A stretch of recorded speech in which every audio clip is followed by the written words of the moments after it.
For over 50 years, people have come to see the Sharks play. Talent, skill, speed, intelligence, elite-level athleticism. That's not these guys.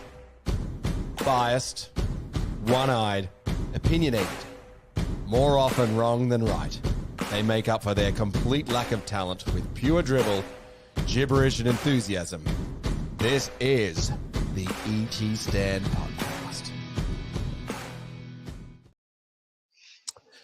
The streak is over. The Cronulla Sharks were defeated 42-0 by the Penrith Panthers at a just dreadful night for Sharks fans down at Shark Park. Was that an anomaly, or was that a sign of things to come and what we can expect in the final series? That is what we're going to talk about on this episode of Debrief on the ET Stand Podcast. Joining me on this show is Franko, Mr. Don't Mention the Streak, Mr. He Warned Me, and Scott Latino. We suck again. Just reading that through there. All right, look, Franko, what do you want to say to me about? Told you. I told you. I told you. I told everyone who was listening, you don't mention the streak. You don't talk it up. The old cliche, one game at a time. And you put the mock on us. Yeah, commentators curse. You brought us down. I can't believe it. I warned you, and you've done it anyway. I'm done. I can't believe it. Well, you're all, for everyone watching, all three of us actually sat in the ET stand tonight and we're at the game together. Goodness, this is going to be one of the more subdued ones of these that we have ever done. Lats, how are you feeling coming down to the match all time? Numb, just gutted. That was just absolute rubbish. Never in it. We're never going to be in it. Even if we don't make those mistakes at the start that lead to tries, we weren't going to win that match tonight. The effort and the focus just wasn't there right across the park. I think that's probably right. All right, well, this is an ET Stand panel podcast. Please do hit the like and subscribe button and get involved in the show. If you'd like to leave us comments and tell us who you think was man of the match or what you think was wrong with the Sharks tonight, please do get involved in the comments. We've also put the link in there for anyone to come in and join and have your say and talk about what you thought of the Sharks and how worried we should be about what that means for our final series and whatever else not. We will obviously talk about Nico Hines and the injury. We'll have the panel's reaction of what Coach Fitzgibbon said at the press conference. Franko is going to take us through all the tries and the run of the play in a moment, and we'll cover anything else that we get to. Franko, why don't you give us your usual rundown and run through the moments in the match that mattered? Yeah, I mean, apologies to everyone who's about to listen to this. Obviously, it's not pretty. The lads didn't trouble the scorers. But anyway, 3 minutes in, Sione drops the first kickoff to come his way. It gives the Panthers a good attacking opportunity off the back of a quick play the ball. And a 6 again restart. Kenny gets it to Fisher Harris, who has a thin, staggered line in front of him. He tramples his way over to score under the posts. Never mind the blatant forward pass here, but wasn't it forward? For the sake of argument, maybe my tinted glasses, I'll call it flat. But geez, at the ground, that looked a bit forward. It looked a bit awful, but it went through and was the start of a horrible night, I guess. 2 minutes later, Ramian drops the ball on a tough carry out from our end, again giving the Panthers another attacking set in good position. Luai getting the ball about 8 out from the try line, sees Nico and Kenny committing hard to getting across, leaves a nice gap between Hazelton and Nikora, who was maybe a half step behind the play. Luai then stepping into that gap and goes over to score. Hazelton and Kennedy unable to turn around in time. That's just good play by Luai. You know, he's fleet-footed. It was good play by Luai, wasn't it? But we probably didn't need. I was going to say, any chance of Tommy being a bolter for the Origin, I think, went out the window with that defense in that moment, Franko. Yeah, it was a bit ugly, wasn't it? And then Luai, I thought, just turned it on. As we see, look, you know who's frozen? Franco and also the Sharks. That's who's frozen. That's how well we're going. Now, Lats, Franco, you're back. Keep us going. I'm back. Am I dropping out or are you dropping out? No, you're freezing, Franco. Oh, God. Just like I was, because I chose to wear shorts to the game today, but we won't go into that. I was well rugged up and was warm at the Sharks. I got but equally as annoyed at the full-time result. Very much so. Very much Anyone so. ever comes to Shark Park, it's always colder than you think. Always cold. Always cold. Colder than you think. In the 25th minute mark, Katoa knocks on and a bomb defusal attempt. This gives Panthers a set on our line. From the scrum, the Panthers catch Nico flat-footed as he has eyes for Edwards. However, the ball goes out to Alamotti, who just burns us for pace and muscles his way over in a very easy-looking try. But what I think was actually a nice little set piece. If you sort of watch that one back a bit slow, they've got a lot of players in motion, people running different lines. There's a lot of decision-making to be had there. And it looked simple, but it was a great little play, I thought.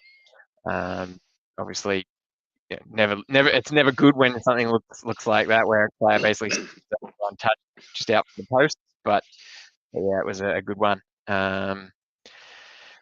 Then 30 minutes in, it's worth a mention here. Hines cops a knee to the head from Yao. It's a fair knee. Pardon? It was a fair knee. So it was a fair knee. It was they're holding himself steady for a bit, but obviously gets picked up by the bunker, and they send him for a HIA. But before he gets sent, a couple players after that knee, Atkinson fumbles the ball out of dummy half, giving the Panthers another opportunity to play 2 meters out from our try line. Has our left edge completely short and stripped of numbers. Simple passing through the hands, sees Edwards score in the corner. At this stage, we can say we've been sloppy. However, we can also say 4 errors have led directly to 4 tries. It's just sort of, I guess, evidence of how bad we were tonight. We were just really sloppy. We weren't really focused. We weren't looking after the ball as well as we should. I don't know if it was nerves or if it was the occasion. But yeah, we weren't doing well there. About a minute out from halftime, Jack Cole runs it and attempts to a chip kick.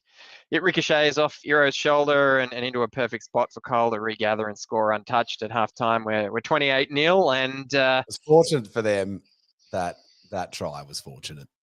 Yeah, and you see plenty of fans starting to head for the gates. It was a bit ugly, and it wasn't that early at the gates. I thought it was about the 25 minutes to go. I was talking to someone there next to us, and we were sort of pointing out a whole bunch of people that were leaving. Maybe they were all running to get food and beer. Who knows, mate? But there was plenty of people heading for what seemed to be the gates. 7 minutes in from halftime, a line dropout has Atkinson kicking it out. 2 tackles later, Kenny grubs it through for Liam Henry, who scores. Kennedy was up in the line and moving forward, so I guess it was good eyes up footy from Kenny there. It was just a nice little grubber. We had no one there for it. Now, this one might have a few fuming, whether it's a fan or whether it's people in the coach's box. But Cole puts up a middling bomb from about 20 meters out. Nickera stops in his run to try and block Edwards. Ramian and Kennedy slow to get across to cover, maybe thinking that Nickera was going to take the catch. Not sure if Brayley is slow or if he's looking to try and block Sorensen, but Sorensen steps around and he's first to the ball and plants it down. I know the boys are tired, but really at this stage, that was not a good look. This one, that one's going to be discussed. I think it was a good bounce for them. It was a lovely bounce for him, but if you catch it on the full, they don't get the bounce. Should have been given a chance to. Yeah. Well, it wasn't quite Billy Magoulias type bounce, but he was just running through and wanted it more, and they were just, oh yeah, whatever. Yeah, it was. Well, I mean, I don't know. I could see guess I can see the thinking there from Nicara, right? Obviously, Edwards is a good player. Try and block his run. You've got both Kennedy and Rami on the in goal. So if they manage to catch it, then it's we go to the 20. But if he catches it, maybe he gets bundled up and put in a touch for another line dropout.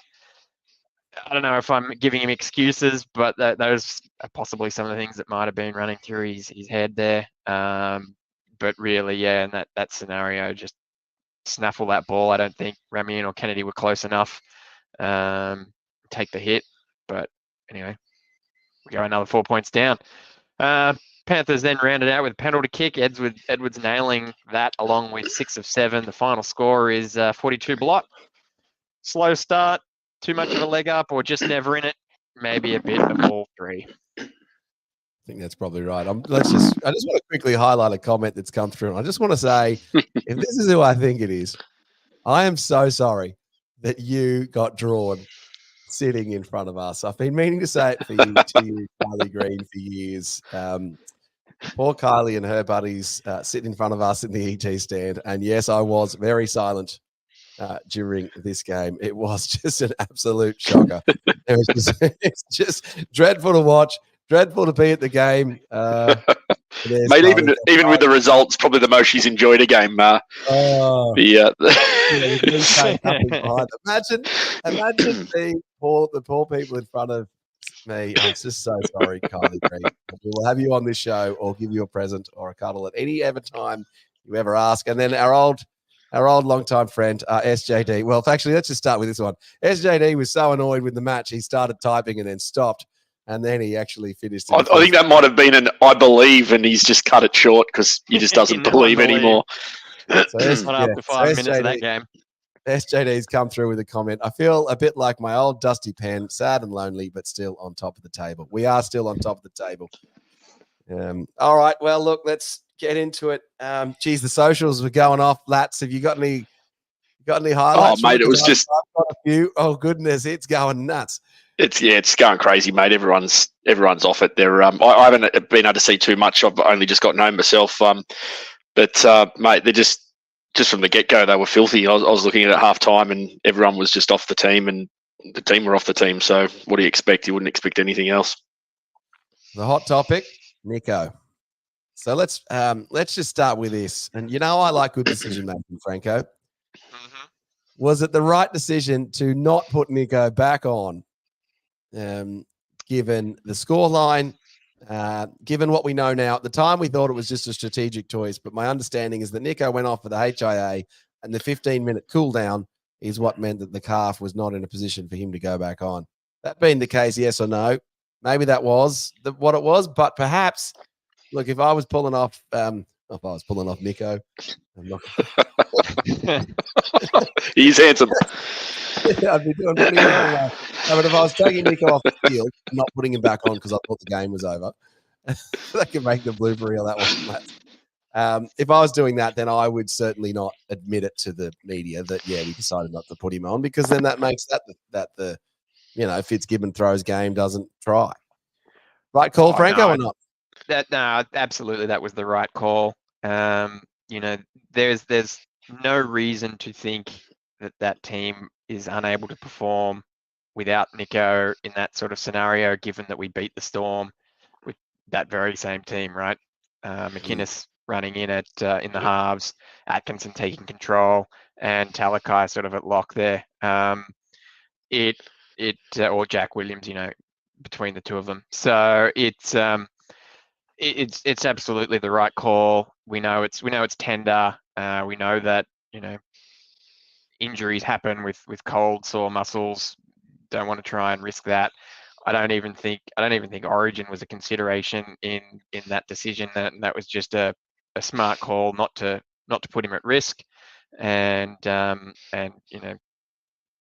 sure that the score was a bit of a blowout. I'd be hesitant to say a different decision would have been made if the scores were closer.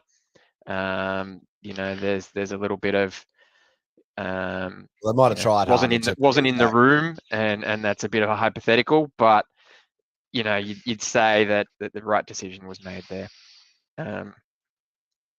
Interestingly, though, Hines was only on the field for about 30 minutes. He and Atkinson ended the game with 10 kicks each. So it's sort of telling to sort of say that Hines really took control of that first 30 minutes. Maybe he should have looked at sharing that a little bit more with Atkinson. You saw that Penrith were pressuring him pretty hard. He was sort of targeted He copped man. one late, didn't he? He copped one late. Yeah. Penrith were very good at controlling that ruck and putting him under pressure. I wouldn't say that they were late, but they certainly wrapped up the kicker, and I think he was under all sorts in that first 30 minutes. He might have been dirty at the play, and he might have been looking for the ref to blow a penalty, but really it was just well timed, well executed by the Panthers. He was certainly getting frustrated. They were getting under his collar. I think, it might have been a good opportunity for him to sort of give Atkinson the reins a little bit there and sort of say, here, you take this one, put a bit of doubt in the Panthers' minds, or give them an opportunity to have to split their attack. But I think it just shows that once he went off and Atkinson took over, they was still ended up with 10 apiece. But yeah. Get involved in this one in the comments. Lats, do you think Nico has done himself out of a State of Origin jersey? Yeah, mate, he didn't do himself any favours, did he? In his Luai played the house down today. I thought he was good in number 7, and yeah, maybe he has, mate. Maybe he has. It was not pretty in that first half, for sure. Those kicks out on the full. 1, yes, regroup, fix it, but 2, like that's just not good enough. And games in the last 10 with 2 matches kicking out on the damn full. Yep. And one last week, wasn't it, too? But he did come back and kick a 40-20 straight after that too. So, but he just wasn't on tonight, was he? Out of an Origin jersey. I think the question mark about his calf might be a little bit more of a question mark with an exclamation mark attached. Yep. Given that he wasn't able to get through. Yes, there was the circumstances of the calf cooling down. But also there was the talk of him being sort of on light training duties through the week. And I think for an Origin camp, it depends on the coach, but Maguire has come out and said he wants the team fit and firing to rip in at training and hit the ground running. Taking someone in with a niggling injury like that is probably not what he's intimating at. But I suppose, it was always the talk of, at least in our circle anyway, Hines with Luai. So I think Luai just stamped himself as a starter. It's just if Nico is going to be there with him, or if it's someone else. Maybe Cody after tonight's win. Yeah. Limited options. It's not like they're flush with, it's not like it's 1990s with Jeff Tooby and Jason Taylor and these guys. Just Matt Burton's had a good couple of weeks, mate. Matt Burton played the house down the other night. You've got Cody. Cody was on tonight. They got the win. Yeah, well, there's a bit of combination. And been there, done that before. At least played together. Yep. There's not really. It's not as if you're getting a huge combination by picking Nico Hines and then having Stephen Crichton. So, they might be better off going with the chance of Edwards at fullback instead of Tedesco. Well, do they go Luai with Burton and Crichton and Edwards? I don't think I wouldn't put Burton in the halves. I would have him at centre if anywhere. Like Lats said, I think Walker is an Origin player. He steps up for the big games, and I think we sort of saw that last year where I think he sort of came in and tore it up. So that would be in the forefront of the minds of the selecting panel. Wouldn't surprise Madge me. was actually at the Sharks game tonight in person. No, so didn't get much value, did he? I think is Nico Hines more like a Cliff Lyons type player, good at NRL level against weaker teams, but just not an elite level player. I think that is my big worry and takeaway. He's good. He's really good, but he's just not elite level. Is he great? Is he? Yeah. You know what I mean? Well, I mean, I think he is, to use a phrase, he is still learning the game, right? If you think of, say, if you try and compare him to other playmakers who are 3 years in, all right, ignoring the age, if you had a playmaker that came out at 18, boom rookie, playing in the halves in their junior career, comes in at 18, has the whole world at their feet, all the hype around them. 3 years in, they're still pushing, right? Ivan Cleary hadn't done much in 3 years. Everyone was laughing at the 5-year plan. He even had Maloney outside him to help out. And I think Preston Campbell didn't struggle being switched to the halves from 2001 to 2003, though, did he? Mate, there's outliers to every rule, but right, there's plenty of scenarios where playmakers need to learn the craft, need to acclimatize to the pace of the game, and games like this is just another learning step, right? I think it's a bit hard to say that. We did see how well he played last week against the Roosters in a big stadium in front of full house against quality opposition. I think that's a harsh call. That's where do you sit on the Nico fence? Yeah, mate. Look, as Franco said, he's still learning, and he's one of those players that is continually improving, and he will probably take a lot out of this loss, to be honest. I think he will be great. He will be one of the best halves we've had at the club, but he's still learning his craft, and I think with the right coaching staff around him, he'll get there, and I think we have that in place. Fair enough. SJD's giving me a hard time, and he's probably right, Nico, not elite. SJD, my point on the elite player is there's only, my thinking and use of that term is there's only 2 or 3 elite players at any one time. And so to be truly an elite player, Queensland had 4 of them and New South Wales had Jared Hayne. So I used to say there was 5 at the time when those guys were going around. But yeah, maybe I'm just feeling sorry for ourselves, SJD. Come on, pick me up. Why do we? All right. Okay. What can we talk? Are there any positives? I thought Royce Hunt was quite good tonight when he came on. I thought that might have gotten him back in a bit of form. Are there any other positives? I thought Ramian was good. I thought Ramian. I know he dropped a ball there at the start, which led to a try, but he I think he topped our run count, meters count. He was tackling pretty well. If anyone, I think that's who will get into Origin. I thought Siffer was okay, and I thought Atkinson's efforts. I thought he never stopped trying tonight. Yeah, Rob's. Yeah, I mean, you're right. Like the positives are that we, for the last 3 or 4 weeks, have been waxing lyrical about how good our team is, how great we are. If you'd have said, would you take 2 out of 3 against the Roosters, Storm, and Panthers, you'd jump at that, right? We've done that. We've done 2 out of 3, and it just happened to be the 3rd game that we've dropped. Is that a sign that we were tired or cooked from the last couple of weeks? Getting up each week, we weren't able to do it for that 3rd week. Again, I think also, Franco, I think we just played the Panthers a week too late after that loss to the Warriors. I don't think anyone was going to beat them tonight. They were on, their possession, their handling. They were just, They didn't miss a beat, did they? Well, they were well up for it. They did what we've been doing to other teams, right? Correct. The defense was solid. They hit and they stuck. They drove back. Quick player balls. They were everywhere. Good ball movement. Tiring down the opposition. In this case, it was us. We were exhausted in that second half. I felt.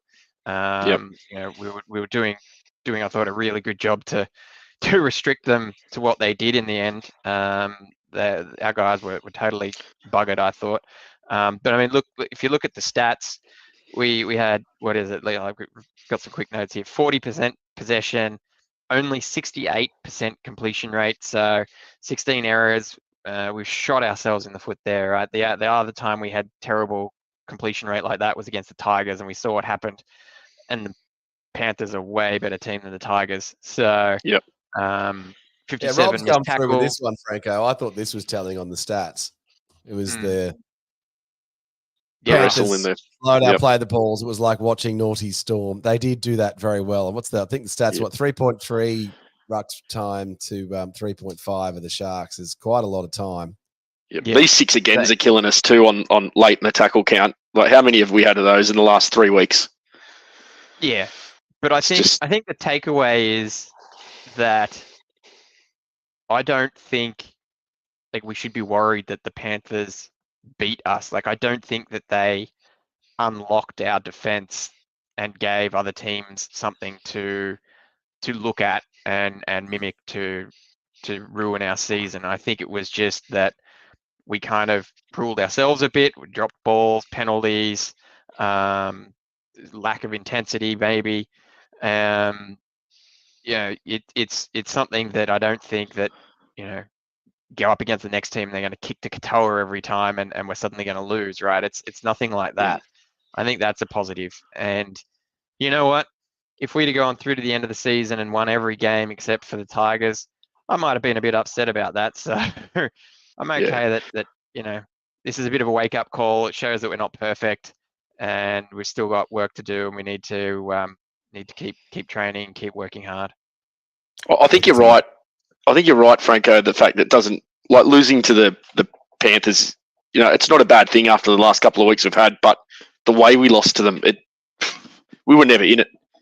Like, it was just painful to watch. It was, I think what we have maybe 2 or 3 sets the whole game in their 20. It was ridiculous.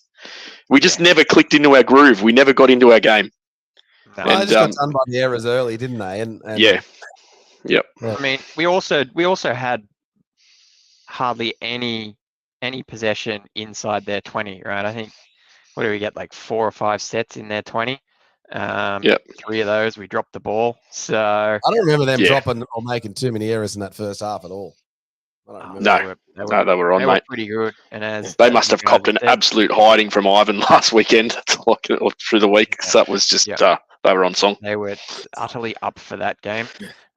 You put Cleary into that team as well. Got some more comments here, boys. Let's go through some of these. So Rob called out that he thought Atkinson was good. I thought he was solid in a pretty weak team. SJD has said, well, at least there were no injuries and suspensions. That's true. Asterisk against Heinz's name there, I suppose. Well, he's already injured. Rob's also said Siffer didn't stop trying. That's true. And we'll come back to that question on how we're getting enough value out of Siffer. Aussie Devil has come through with a comment here saying Nico shouldn't have played. Get his injury right. Can't have your best player not training week after week and carry this injury through the season. Lads got taught a clinical lesson tonight. Look, I guess if you're thinking he couldn't get through the game after 15 minutes off, you would have to say that was probably right. He was not really right to play in the first place, and we ended up losing. So that's probably a bit tough.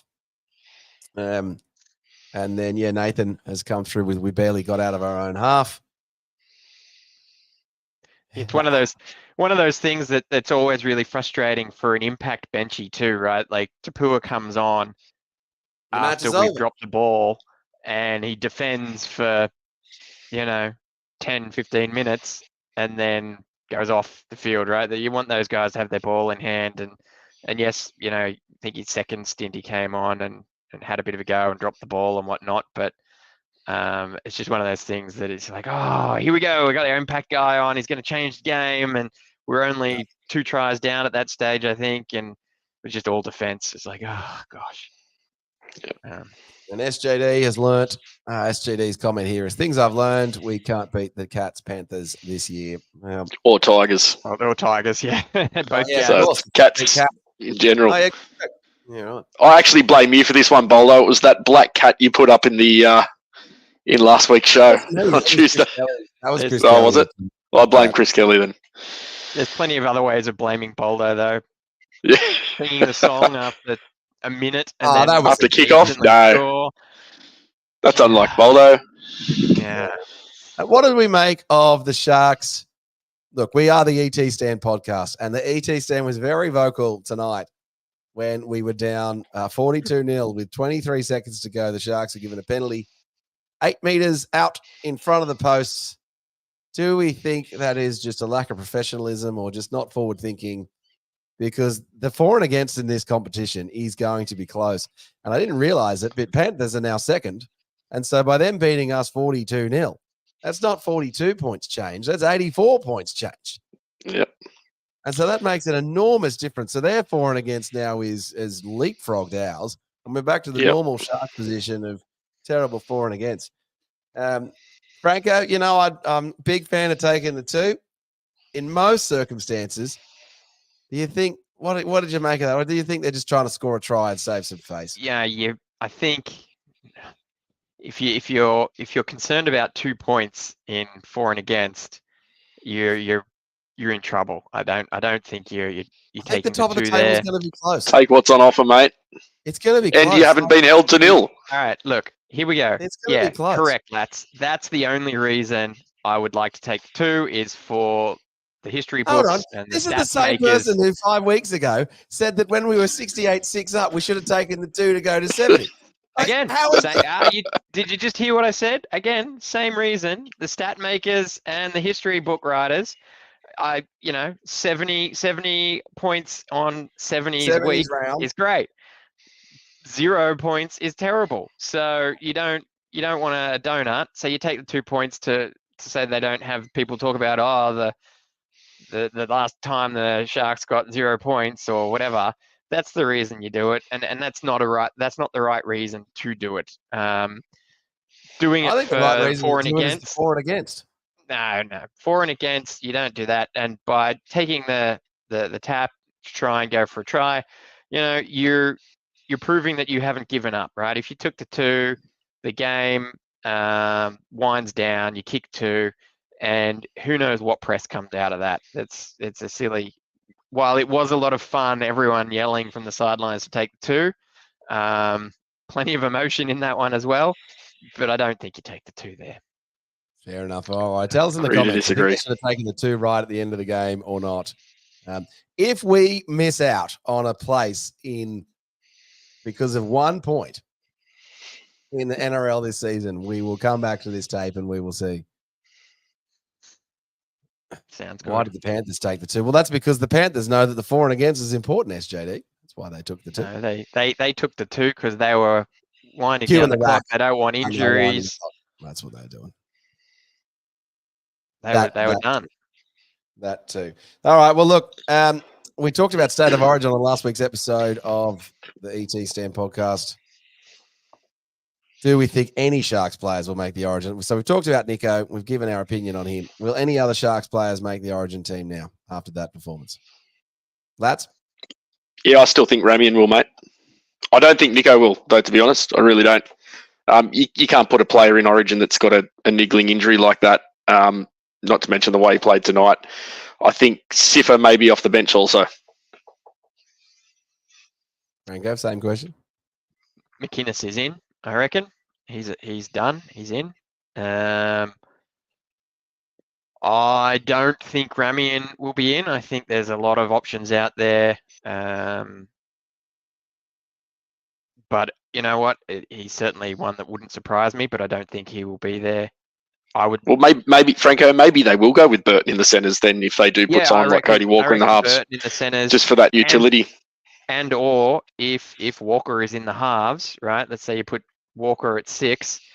Latrell has put his hand up to want to play in the centres for Origin, so you put Latrell in there as well. Very, very. Oh, is he back in the mix? Is he now? He's back in Latrell. the mix. So I think you pick Latrell over Ramian or Burton. I think there's just too many options there in front of Ramian, and I just don't think he's done enough. I think like everyone said, he's in the mix and people have talked about him, but I don't think he is. I would love, unselfishly, to see Siffer there. I think he done everything he could. I don't think press are talking about him, or people outside of the Sharks are talking about him in high enough regard. You saw tonight how well he played, just being thrown in everywhere with anything that was happening. It was like, whoop, HIA on you go with Wilton. Makes him a pretty handy bench player, doesn't he? And he needs that Origin redemption too, doesn't he? Between for the Sharks, between McInnes and Talakai, we don't need any utility, right? Between them, we've basically got everything covered. And if you take both of them in Origin, then you don't need a utility in Origin either. So, and not only that, you're not wasting a spot by someone who can't do the hard yards or defend hard in the middle Nico either. Hines on the bench, for example, who can't play. Exactly, or carry a second 9, right? You don't need to do that.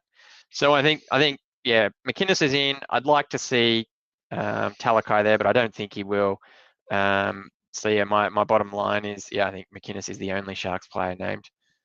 I agree with you on that, Franco. Let's have a look. Aussie Devils has come through and said McInnes should be the heart and soul of the team with his effort. That's probably fair.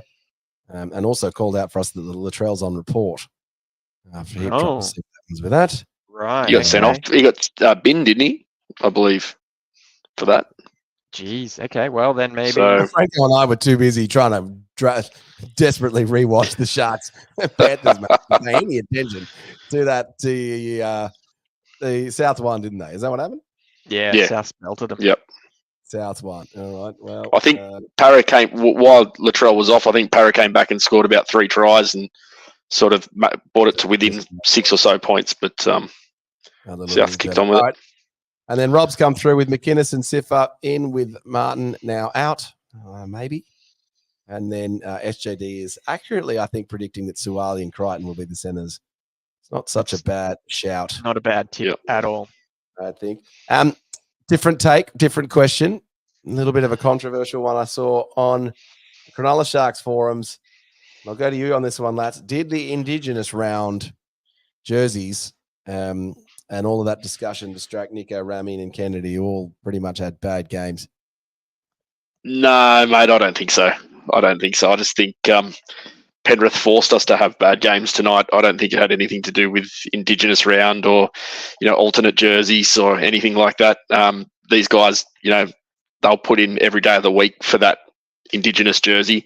No, mate, we were just off and Penrith just didn't allow us to switch on.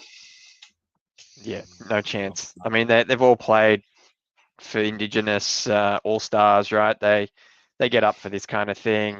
I don't think that's a valid criticism at all.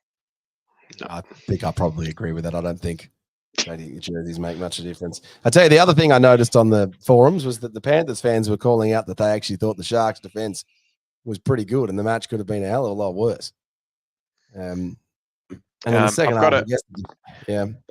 If I can, Boldo, apologies to talk over the top of you there, mate, but if I can, if the concern is that the Indigenous round and the press and whatnot around talking about the jerseys and heritage and whatnot is a distraction, then that bodes negatively for any important games like a grand final where basically the whole week is all press and build up. And so... Yeah, I think that's probably right. All right. Positive performances. It's going to be a shorter debrief tonight than the normal ones, isn't it? Because normally we're so hyped up and 90-minute winning debrief discussion points. Who did you think was the best on the park tonight? Lats, and don't steal my joke. Mate, best on park. Oh, Sharks. I'm gonna go with Atkinson. Yeah, Atkinson was pretty good. Get your comments in the. He didn't stop trying. Comments. Who do you think was the man of the match or the best on park? Lats is going with Atkinson. Franco, who do you think played well?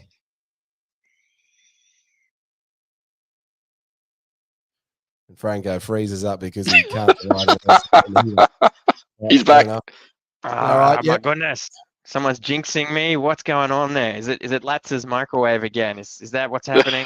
I'm pretty sure it's you actually this time, mate. But that's what I'm joking, mate. Yeah. I thought Wilton had a pretty good game. A bit understated, but quite well.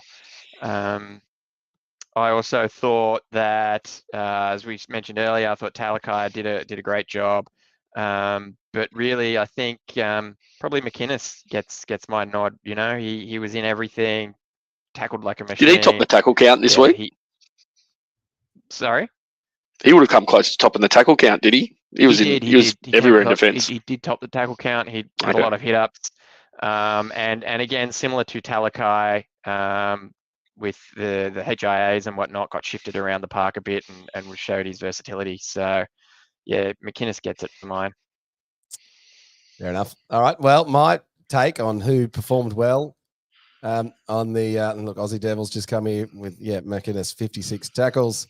Yeah, my take on who was the best on ground. I thought there were some great performances on the field.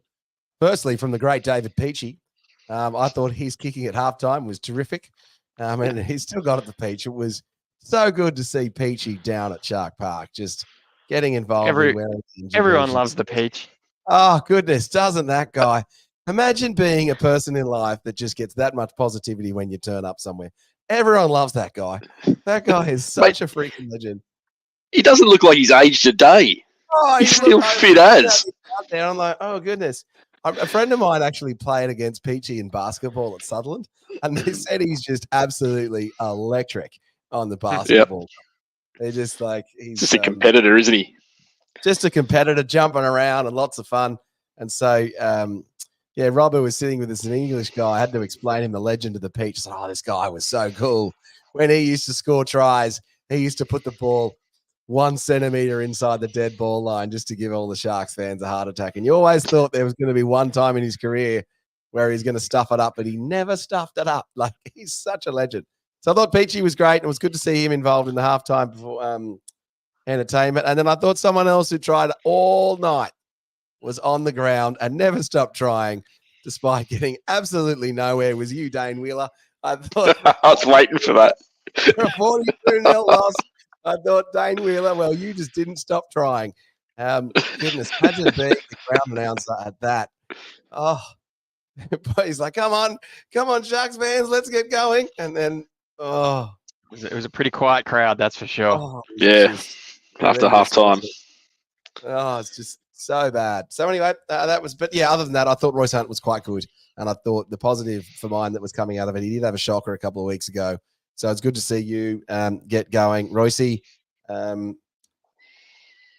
And look, in terms of the positives, I think the Sharks are buying into their own hype a little bit, and I think it'll be a bit of a comeback down to earth for us, and maybe we'll stop talking about streaks and other carry on in this podcast and various other places, and we'll realize that there's still a bit of work to do.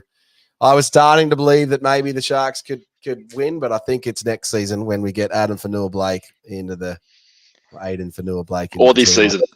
Or this when we season. get AFB.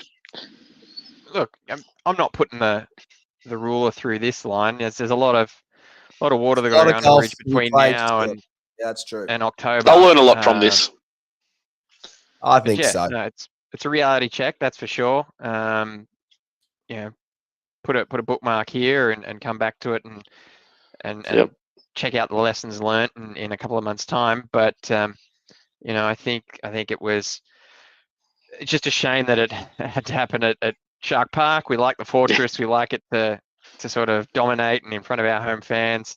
But you know what? If you're going to lose to the team that's won 3 comps in a row, right? They are an amazing team, and they showed us what you need to do if you want to be the best. So awesome. Yep. I think we'll also learn a little bit about the fitness and training of the players. So if you'd have asked me 4 weeks ago, would you take 2 out of 3 wins against Melbourne Roosters and the Panthers, I would have bitten your hand off to take that deal. So, I don't think that's such a bad thing for that to come through. So I think they'll learn a lot from that. I think we'll press on. How do you think it makes us shape up for next week against the Eels? Lats? Yeah, mate, I think we'll be pretty fired up for that one. There's going to be a couple of people wanting to prove all those people that are going to jump on our back this week and say that we aren't the real deal. I want to prove them wrong, and they're not going to do that twice in as many weeks, mate. I think we'll win against Barra. I can't see we us. probably have Para or Atkins woeful. and Trindle together in the halves, I think, because Yep. either Hines will get picked for Origin or he won't get picked at all. Yeah. And Trindle will be rest- looking to, just pay back to the club and put in, and yep, we'll be right. Franko, do you think they changed the bench up at all after that performance? Well, I mean, it's a forced change to get us to here, right? We know Ueli is injured. We know Rudolph is injured. So that's the bench we've got. I don't know. I know. Again, we've been praising the Sharks about next man up mentality, but next man up is probably what Burns. I don't know. I don't know if you're going to have too much flexibility there, but we certainly are going to be tested if what we said comes true in Origin shenanigans, where potentially lose McInnes, maybe Talakai. Ignoring the halves. I think the halves is an easy option, as we said. We beat the Storm without Nico. I'm sure we can beat Parramatta without Nico. But if we don't have McInnes there, we've also got Finucane, who's retired. So it's going to test that depth there, and it'll be an interesting sort of scenario. I don't think you're going to change the bench. I don't think the bench was the problem tonight. I think the whole team looked flat. The whole team, full of errors. A lot of the basics not done right. Up against a red hot Panthers side who had a rocket put up them for losing against the Warriors. I don't think you'll see that same team walk out next week. Do you think any of it's got to do with Franko? With we were playing the reigning, three-peat premiers. Do you think that got into their heads? Maybe that we can't win this game because they're that good. I'd like to think no, but we certainly looked a bit nervous. We looked a bit off our game. We looked a bit flustered, erratic maybe at times. I don't know if that's a bit over the top, but we certainly weren't playing to our usual, at least over the last month, our usual calm, in control manner. So by all means, Lats, it's quite possible. But then again, you are playing a great team, so they make teams flustered. They make teams play erratic. They get in your head. So they're just a little bit quicker at you at the charge downs on the kicks. They just better at managing to play the ball. Their passes out wide are faster. They're just slowing the ruck, and just starts to add up on the poor Sharkies, doesn't it? So yeah, absolutely, it did. In saying that, our last loss set us on a 7-game winning streak, so maybe we go again. Yep, going 8 this time, mate. So we've won 8 matches and lost 2. Yep. Yeah, it's a pretty good record. Very good record. Hence our position on the ladder. Yeah. So I'd rather be in our position than a lot of the other teams. So we'd rather be in our position than every other team. So look, it's never as good as you think, but it's never as bad as you think either. And so I think it's look, we'll go again. We'll learn a lot, and the Shark will come back. Other than that, from the experience of us tonight, we had a buddy of ours invite us to his unit that was in the apartment block just next door to the Sharks. And I got to admit, that is a terrific experience having someone living in that block. So thinking myself, I might move in down there. God, it'll be so good. Other than that, anything else we want to talk about before we sign off on this episode of the debrief, Franko? Oh, yeah, a couple of things. I guess a comment. Anything else you think we missed in the comments as well? If you want us to chat about anything or you think we've missed something, please let us know. What did you think of the game? How are you feeling post-match, and of the Sharks still the goods? I know it's a bit of a common gripe. However, I'm a little bit sick of players staying down, trying to milk for a penalty, feigning a bit of an injury. There was supposed to be that rule that they get sent off for 5 minutes to get treated or checked over if they do that. That seems to have gone out the window. I don't see anyone getting sent for 5 just to, so Penrith did that a couple of times tonight, and it was incredibly infuriating, especially because we were being belted from pillar to post. So it was way more noticeable that it was happening, and it's just drives me nuts that no one's doing anything about that. that's certainly something that I think is, we're doing things like disruptors and whatnot, and it's like, well, just fix this rule. You got a bunch of rules that you don't do right or police correctly. Clean it up, I reckon. And then the other one was I was chatting to a bloke called Jeremy on the way to the ground. He said g'day. He'd seen us on the podcast and had a bit of a chat, and obviously he loves his Sharks and has high hopes for the season. So shout out to you, Jeremy. Thanks for calling me out and saying g'day. It's pretty cool to have that happen. More than happy to talk Sharks to fellow Sharks fans. And obviously, it was a bit of a shame we didn't get the win that you expected. Lats, anything extra from you? Yeah, mate. I just wanted to give massive props to actually the Penrith players post-game. They spent so much time going around taking photos and signing autographs for plenty of Shark supporters. Were getting in there and getting selfies with them, and that, especially Taruva, To'o, and Luai. Actually, mate, they longer than I've seen any Sharks players stick around at home after a game. It was actually really nice. High fiving everyone, and sorry, did your son get a couple of photos? No, he didn't want to bar of him, but he was just happy. He was just happy he got Tapua's autograph. But no, they were actually really good. Really gave their time, and it was really nice to see. What about Fafita giving us a wave today? Mate, you got the rock on fingers from Fafita. I've been taunting and loving Fafita for years and years and years from our seat in the ET stand. So it's so good to have him finally give us acknowledge us. And actually acknowledge us. Tommy used to acknowledge us too. Acknowledge us positively anyway. Yeah. I don't know what you're talking about in terms of acknowledging us negatively. That never happened. What are you talking about? Never. He's never been annoyed with us before. All right. Look, we'll start to wrap this episode of the debrief on the ET stand up. If anyone's new to the channel, please do hit the like and subscribe button. Like it so it tells the YouTube algorithm that we've done a good job. Maybe don't hit the like button if you like the Sharks performance tonight. And do subscribe to the channel. We put out a whole bunch of different videos. So we've got the debrief after full time every single week. We've got the classic Cronulla Chronicles, which is where we go back and look at a past Sharks match against this week's opponents. And then we have the Tuesday night show at 8:30 p.m. when we have all of our usual carry on and all of our normal segments. I have a feeling Matthew is going to have a very depressing history lesson brief in his email inbox tomorrow morning when he may have to go through other Sharks defeats 2-0. Poor Matthew. Other than that, it's great fun being a Sharks fan. Chin up, everybody. They will be back better than ever next week. I've already convinced myself that we are going to have a brilliant season and we'll go to the grand final and we will improve on our defeat to the Penrith Panthers. So don't worry about that at all. Other than that, anything else? That was my sign-off, Franko. Was that good?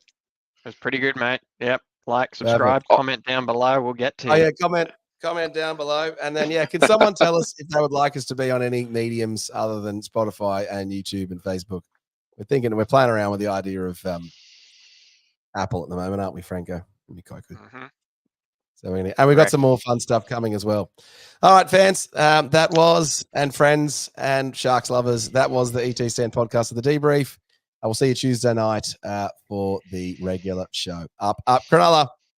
For over 50 years, people have come to see the Sharks play.